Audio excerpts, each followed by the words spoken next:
അസ്സലാമു അലൈക്കും വറഹ്മത്തുള്ളാ. പ്രിയപ്പെട്ടവരെ, ബഹുമാനപ്പെട്ട കാന്തപുരം ഉസ്താദിൻ്റെ നായകത്വത്തിൽ കേരള മുസ്ലിം ജമാഅത്ത് നടത്തുന്ന കേരള യാത്ര ജനുവരി 1 പ്രാരംഭം കുറിച്ചപ്പോൾ അതിൻ്റെ പ്രാരംഭഘട്ടത്തിൽ ചില വികാര നിർഭരമായിട്ടുള്ള കാഴ്ചകൾ നമ്മളെല്ലാവരും കണ്ടു. നമ്മളെ വല്ലാതെ ഇരുത്തി ചിന്തിപ്പിച്ച 2-3 നിമിഷങ്ങൾ ആ തുടക്ക സമയത്ത് തന്നെ ഉണ്ടായിട്ടുണ്ട്. ഉള്ളാൾ ദർഗയിൽ വെച്ച് നടന്ന പതാക കൈമാറ്റ ചടങ്ങിൽ സമസ്തയുടെ ഉപാധ്യക്ഷനായ കുമ്പോൾ തങ്ങൾ പ്രസംഗിക്കുമ്പോൾ അദ്ദേഹത്തിൻ്റെ വാക്കുകളിൽ നിന്ന് വന്ന ചില കാര്യങ്ങൾ നമ്മളെ വല്ലാതെ ഇരുത്തി ചിന്തിപ്പിക്കുന്നതാണ്. ആദ്യം കുമ്പോൾ തങ്ങളുടെ ആ പ്രസംഗത്തിൻ്റെ ചില ഭാഗങ്ങൾ നമുക്കൊന്ന് കേൾക്കാം. അതിനുശേഷം എനിക്ക് ചിലത് പറയാനുണ്ട്. അപ്പൊ എന്നോട് സുൽത്താൻമയോ അൽദൽ തങ്ങൾ പ്രാവിൽ തങ്ങളൊന്നും അറിയില്ല, തങ്ങൾ വരുന്നുണ്ടോ എവിടത്തേക്ക്? ഞങ്ങൾ CM വലിയുള്ള അടുത്ത് പോവുകയാണ്, CMന്റെ അടുത്ത് പോവുകയാണ്. അത് സന്തോഷമാണ്, ഞാൻ വന്നേക്കാന്ന് പറഞ്ഞു.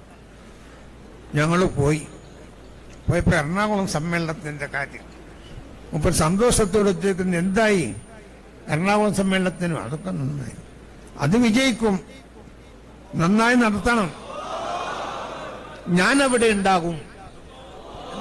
ഇത് ഞാൻ തന്നെയാണ് സാക്ഷി, ഇത് റിവായത്തൊന്നുമല്ല. അതുപോലെ ഇവിടെ എത്തിയപ്പോൾ എനിക്ക് തോന്നുന്നു താജുൽ ഉലമ നമ്മളെ കൂടെ ഉണ്ടാകും. കുമ്പോൾ തങ്ങൾ ആദ്യം പറഞ്ഞത് എന്താണ്?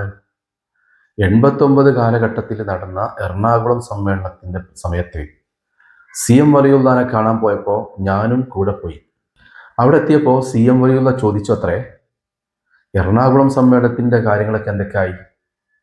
അതൊക്കെ വളരെ ഭംഗിയായിട്ട് നടന്നു വരുന്നുണ്ട് എന്ന് മറുപടി പറഞ്ഞപ്പോൾ CM വലിയുള്ള പറഞ്ഞു, ആ സമ്മേളനം നന്നായിട്ട് വിജയിക്കും, ഒരു പേടിയും പേടിക്കണ്ട, നിങ്ങളതിൻ്റെ സംഘടന നന്നായിട്ട് നടത്തണം, മാത്രമല്ല ഞാനും ആ സമ്മേളനത്തിന് വരുന്നുണ്ട് എന്നാണ് CM വലിയുള്ള പറഞ്ഞത്. അതിൻ്റെ കൂടെ കുമ്പോൾ തങ്ങൾ ഒരു കാര്യം കൂടെ പറഞ്ഞു, ഇത് ആരും പറയുന്നത് കേട്ടതല്ല, അല്ലെങ്കിൽ എവിടെയും വായിച്ചതല്ല, ഞാൻ നേരിട്ട് കേട്ട കാര്യമാണ്, എനിക്ക് നേരിട്ട് അനുഭവിച്ച കാര്യമാണ് ഈ പറയുന്നതെന്നാണ് കുമ്പോൾ തങ്ങൾ പറഞ്ഞത്. കുമ്പോൾ തങ്ങൾ ഈ പറഞ്ഞത് കളവാണെന്ന് ആർക്കെങ്കിലും വാദമുണ്ടോ? ചില ആളുകൾ ഇതൊന്നും സമ്മതിച്ചു തരില്ലല്ലോ. ഇങ്ങനൊന്നും CM വരുന്ന കാന്തപുരം ഉസ്താദിനോട് പറയൂല, കാന്തപുരം ഉസ്താദ് ഹക്കിൻ്റെ പാതയിലല്ലല്ലോ, അതുകൊണ്ട് CM വലുത് ഒരിക്കലും ഇങ്ങനെ പറയില്ല എന്നുള്ള ആ ഒരു ചിന്ത ഉണ്ടാവും ചില ആളുകൾക്ക്. അപ്പോൾ കുമ്പോൾ തങ്ങൾ ഈ പറഞ്ഞത് കള്ളമാണെന്ന് ആർക്കെങ്കിലും വാദമുണ്ടോ? മുമ്പായിരുന്നെങ്കിൽ ഇത് കളവാന്നൊക്കെ പ്രചരിപ്പിക്കാമായിരുന്നു. കാന്തപുരം ഉസ്താദിനെ ന്യായീകരിക്കാൻ വേണ്ടിയിട്ട് വെറുതെ പച്ച കള്ളം പറയണമെന്നൊക്കെ കുറേ കാലങ്ങൾക്ക് മുമ്പായിരുന്നെങ്കിൽ പറയാമായിരുന്നു, അത് വിശ്വസിക്കാൻ ആളെ കിട്ടും. പക്ഷെ ഇന്നത് വിശ്വസിക്കാൻ ആരെയും കിട്ടില്ല. കാരണം ഈ കാലത്ത് കാന്തപുരം ഉസ്താദിന് വേണ്ടിയിട്ട് ഇങ്ങനെ ഒരു കളവ് പറയേണ്ട ആവശ്യം കുമ്പോൾ തങ്ങൾക്കെന്നല്ല ഒരാൾക്കുമില്ല. അതും 10,000-ങ്ങളെ സാക്ഷി നിർത്തിക്കൊണ്ട് ഇത്തരത്തിലൊരു കളവ് ഒരു സമസ്തയുടെ ഉപാധ്യക്ഷനെ പറയേണ്ട ഒരു കാര്യവുമില്ല. അവിടെ സമസ്തയുടെ ഒരുപാട് ഉലമാക്കളുണ്ട്, പ്രാസ്ഥാനികമായിട്ടുള്ള നേതാക്കന്മാരുണ്ട്, ഒരുപാട് രാഷ്ട്രീയ നേതാക്കന്മാരുണ്ട്. അത്തരത്തിലുള്ള ഒരു സദസ്സിൽ വെച്ചിട്ട് ഇങ്ങനെ ഒരു കളവ് പറയേണ്ട ഒരു കാര്യവും കുമ്പോൾ തങ്ങൾക്കില്ല. കാരണം ഇങ്ങനെ കളവ് പറഞ്ഞതുകൊണ്ട് പ്രത്യേകിച്ച് എന്തെങ്കിലും ഒരു നേട്ടം വേണ്ടേ? മുമ്പ് കാന്തപുരം ഉസ്താദിനെ എതിർത്തവർ പോലും വിമർശിച്ചവർ പോലും ഇന്ന് കാന്തപുരം ഉസ്താദിനെ അംഗീകരിക്കുന്ന ഒരു കാഴ്ചയാണല്ലോ നമ്മൾ കാണുന്നത്. പിന്നെ ഈ കാന്തപുരം ഉസ്താദിന് ലോകമൊട്ടാകെ സ്വീകാര്യത കിട്ടുന്ന ലോക നേതാക്കളൊക്കെ ആദരിക്കുകയും ബഹുമാനിക്കുകയും ചെയ്യുന്ന ഒരു വ്യക്തിയാണ്. കേരളത്തിലെ പൊതുജനങ്ങളടക്കം കാന്തപുരം ഉസ്താദിനെ ഇന്ന് ഏറെ ബഹുമാനിക്കുന്നുണ്ട്. അപ്പൊ ജനകോടികളാണ് ഉസ്താദിന്റെ പിന്നിൽ അണിനിരന്നിട്ടുള്ളത്. അത്തരമൊരു അവസരത്തിൽ ആവശ്യമില്ലാത്ത ഒരു കളവ് കുമ്പോൾ തങ്ങൾ പറയുമെന്ന് ഒരാളും കരുതേണ്ടതില്ല. അത് ബുദ്ധിക്ക് നിരക്കാത്ത കാര്യമാണ്. അങ്ങനെ വരുമ്പോൾ കുമ്പോൾ തങ്ങൾ ഈ പറഞ്ഞത് വസ്തുതയാവാനുള്ള സാധ്യതയുള്ളൂ. ഇത് കേവലം കുമ്പോൾ തങ്ങൾ മാത്രം പറഞ്ഞ കാര്യമല്ല കേട്ടോ. ഇതിനു മുമ്പും ഒരുപാട് ആളുകൾ ഈ അനുഭവം പറഞ്ഞിട്ടുണ്ട്. CM വരുന്നതിൻ്റെ അടുത്ത് പോയപ്പോൾ ഇത്തരത്തിലുള്ള അനുഭവം, എറണാകുളം സമ്മേളനം വിജയിപ്പിക്കാൻ ആവശ്യമായ ഒരു ഇടപെടൽ CM വരുന്നതിൻ്റെ ഭാഗത്തു നിന്നുണ്ടായ ഒരു അനുഭവങ്ങൾ പലരും പറഞ്ഞിട്ടുണ്ട്. അപ്പം ഇത് കേവലം കുമ്പോൾ തങ്ങൾ മാത്രം പറഞ്ഞ കാര്യമല്ല. പിന്നെ എല്ലാവരും കൂടി ഇങ്ങനെ ഒരു കളവ് പറയാൻ ചട്ടം കൂട്ടി നിർത്തിയിട്ടുണ്ട് എന്നൊന്നും ആരും പറഞ്ഞുണ്ടാക്കേണ്ട കാര്യമില്ല. അപ്പം ഇത് 100% സത്യമാവാനാണ് സാധ്യത. അങ്ങനെയെങ്കിൽ ഉസ്താദുമാരെ ധിക്കരിച്ചുകൊണ്ട് എറണാകുളം സമ്മേളനം നടത്തുന്നവരുടെ കൂടെ CM വലിയുള്ളാഹി നിന്നോ എന്നാണോ ഇവർ പറയുന്നത്? അങ്ങനെ CM വലിയുള്ളാഹി നിൽക്കുമോ? ആ ഒരു സമ്മേളനം ഉസ്താദുമാരെ ധിക്കരിച്ചുകൊണ്ട്, പാണക്കാട് തങ്ങന്മാരെയൊക്കെ ധിക്കരിച്ചുകൊണ്ട് എറണാകുളം സമ്മേളനം വിജയിക്കുമെന്ന് വാക്ക് കൊടുക്കുമോ CM വലിയുള്ളാഹി? മാത്രമല്ല ആ ഒരു സമ്മേളനത്തിൽ ഞാനും പങ്കെടുക്കുമെന്ന് സി എം വലിയുള്ള പറയുമോ എന്നൊക്കെ പലരും ആലോചിക്കേണ്ടതുണ്ട്. ഇത് നമുക്ക് ചിന്തിക്കാനുള്ള ഒരു വാക്കാണെന്ന് ഞാൻ ആദ്യം പറയാനുള്ള കാര്യം അതാണ്. പലരും ആലോചിക്കേണ്ടതുണ്ട്. കാന്തപുരം ഉസ്താദിനെ അന്ന് മുതലേ അംഗീകരിക്കുന്ന ഒരാൾക്കും ഇതിനെക്കുറിച്ച് യാതൊന്നും ചിന്തിക്കേണ്ടതില്ല. കാരണം അവര് കാന്തപുരം ഉസ്താദിനെ നേരിട്ട് അനുഭവിച്ചറിഞ്ഞവരാണ്. എന്നാൽ ഉസ്താദിനെ തെറ്റിദ്ധരിച്ച, ഉസ്താദിനെ ചീത്ത പറഞ്ഞ, ഉസ്താദിന്റെ മേൽ ആരോപണങ്ങളും കളവുകളും പ്രചരിപ്പിച്ച ആളുകളുണ്ടല്ലോ, അവരാണ് ചിന്തിക്കേണ്ടത്. സി എം വലിയുള്ള ഇങ്ങനെ പറഞ്ഞിട്ടുണ്ടെങ്കിൽ കാന്തപുരം ഉസ്താദും മറ്റു നേതാക്കളും അനുയായികളൊക്കെ ഇവരെ മുമ്പ് പ്രചരിപ്പിച്ചതുപോലെ ആയിരിക്കുമോ എന്നുള്ളത് അവരാണ് ചിന്തിക്കേണ്ടത്. ഇനി മറ്റൊരു കാര്യം കൂടി ഉണ്ട്. ബഹുമാനപ്പെട്ട ഷംസുൽ ഉലമയുടെ ശിഷ്യനാണ് സി എം വലിയുള്ള. അപ്പൊ സി എം വലിയുള്ള ഉസ്താദിനെ ധിക്കരിച്ചുകൊണ്ട് ബാത്തിലിന്റെ വഴി തെരഞ്ഞെടുത്തവരുടെ കൂടെയാണ് സി എം വലിയുള്ള നിൽക്കുന്നത് എന്ന് അങ്ങനെ പറയേണ്ടി വരും. ഏതായാലും ഒരു കാര്യം ഉറപ്പാണ്, സി എം വലിയുള്ള സത്യത്തിന്റെ കൂടെ നിൽക്കും. അള്ളാന്റെ വലിയാണ്, ഒരുപാട് കറാമത്തുകൾ കാണിച്ച മഹാനാണ്. അത്തരത്തിലുള്ള ഒരു മഹാന് സത്യത്തിന്റെ കൂടെ അല്ലാതെ നിൽക്കൂല എന്നുള്ള കാര്യം ഉറപ്പാണ്, ഒരു സംശയം വേണ്ട. അപ്പൊ പിന്നെ കാന്തപുരം ഉസ്താദ് ഹക്കിന്റെ മാർഗത്തിലായിരുന്നോ ബാത്തിലിന്റെ മാർഗത്തിലായിരുന്നോ?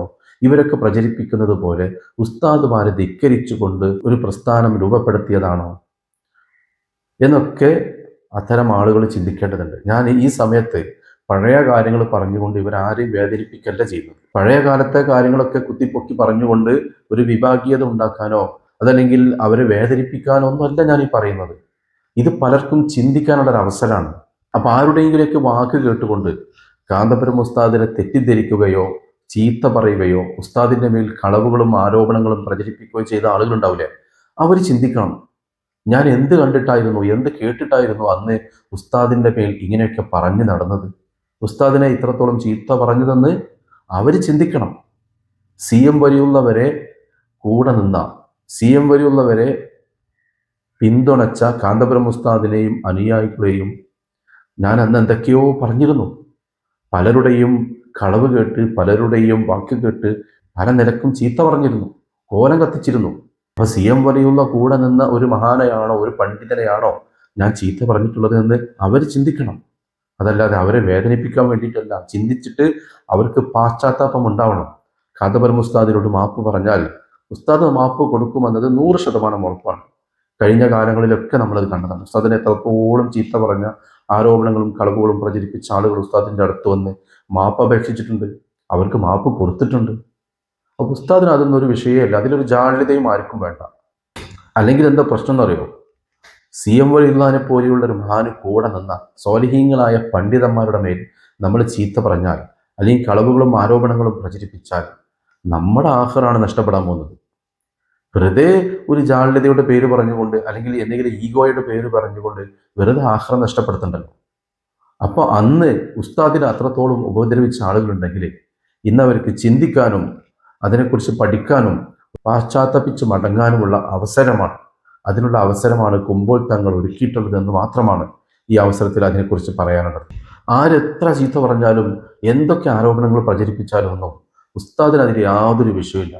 അവർ മാപ്പ് അപേക്ഷിക്കുകയാണെങ്കിൽ 100% അവർക്ക് മാപ്പ് കിട്ടുമെന്നുള്ള കാര്യം ഉറപ്പാണ്. ഷംസുൽ ഉലമ വരെ അവസാന സമയത്ത് പറഞ്ഞിട്ടുണ്ട്, കാന്തപുരം ഉസ്താദുമായി ഒന്ന് ഒന്നിക്കണം, ഐക്യപ്പെടണം, അന്നുണ്ടായ ആ ഒരു ഭിന്നിപ്പ് ഖേദകരമാണ് എന്ന് ഷംസുൽ ഉലമ വരെ അവസാന സമയത്ത് പറഞ്ഞിട്ടുണ്ട്.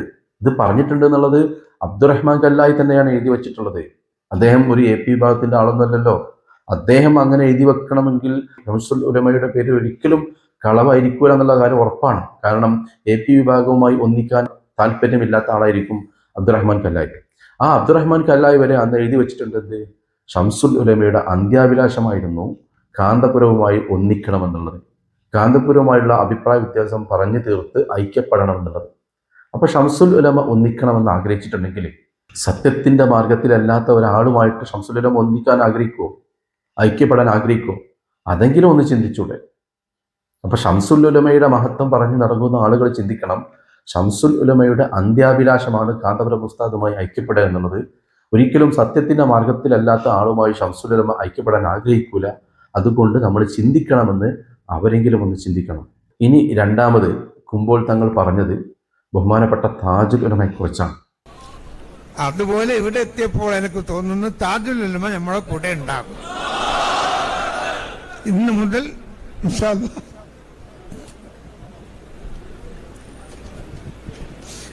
നമ്മളുടെ പരിപാടി അവസാനിക്കുന്നത് വരെയും ദുനിയാവിലും ആഖിറത്തിലും സ്വർഗത്തിലും താജുലുമാന്റെ കൂടെ അള്ളാഹു നമ്മൾ ഒരുമിച്ച് കൂട്ടിയതാശ. താജുൽ ഉലമ നമ്മുടെ കൂടെ ഉണ്ടാകും.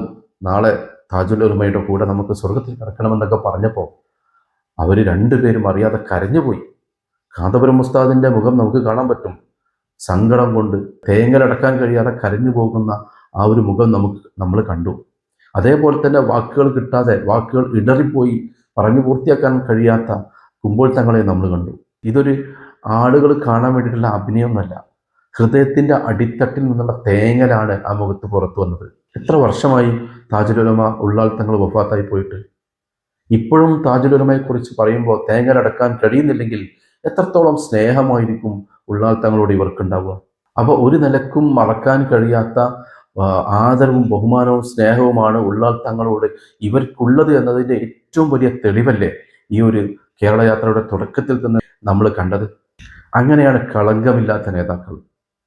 കേവലം ജനങ്ങളെ ചൂഷണം ചെയ്യാനോ സമ്പത്തിന് വേണ്ടിയിട്ടോ പദവിക്ക് വേണ്ടിയിട്ടൊക്കെ ഉള്ള നേതാക്കന്മാരാണെങ്കിൽ ഇങ്ങനെയൊന്നും നമുക്ക് കാണാനേ കഴിയില്ല. എന്തൊക്കെയോ കാട്ടിക്കൂട്ടൽ കാണാൻ കഴിയുമെന്നല്ലാതെ ഹൃദയത്തിൻ്റെ അടിത്തട്ടിൽ നിന്നുള്ള ആ ഒരു വികാര നിർഭരമായിട്ടുള്ള നിമിഷങ്ങൾ നമുക്ക് കാണാൻ കഴിയില്ല. കൂടെ പ്രവർത്തിച്ച പ്രസ്ഥാനത്തിന് ഇസ്സത്ത് പകർന്ന ഒരു നേതാവിൻ്റെ പേരുച്ചരിക്കുമ്പോൾ, നേതാവിനെ കുറിച്ച് ഓർക്കുമ്പോൾ തേങ്ങലടക്കാൻ കഴിയാതെ കരയുക എന്നൊക്കെ പറയുമ്പോൾ അതൊക്കെ കളങ്കമില്ലാത്ത നേതാക്കൾക്ക് കഴിയും. അത്രയും ആത്മാർത്ഥമായിട്ട് ആ പണ്ഡിതനെ സ്നേഹിച്ച, ആ സയ്യിദിനെ സ്നേഹിച്ച ആളുകൾക്കേ കഴിയൂ. ഇതൊന്നും കേവലം അഭിനയമല്ല. മനുഷ്യർക്കൊപ്പം എന്നുള്ള ആ പ്രമേയം ഇവിടെ കൃത്യമായി നടപ്പിലാക്കാൻ കഴിയുന്ന ആളുകളാണ് ഈ നേതാക്കന്മാരെന്ന് നമ്മളെ ബോധ്യപ്പെടുത്തുന്ന ഒരു കാര്യമാണ് തുടക്കത്തിൽ തന്നെ നമ്മൾ കണ്ടത്. ഓക്കെ, ഇനി മറ്റൊരു വീഡിയോ കൂടെ നമുക്ക് കാണാനുണ്ട്. കേരള യാത്രയുടെ തുടക്കത്തിൽ തന്നെ ഉണ്ടായ മറ്റൊരു ദൃശ്യം, അതും കൂടി കണ്ടിട്ട് ബാക്കി കാര്യങ്ങൾ പറയാം. ഈ യാത്രയെ അഭിസംബോധന ചെയ്യാനും സാദരം ക്ഷണിക്കും.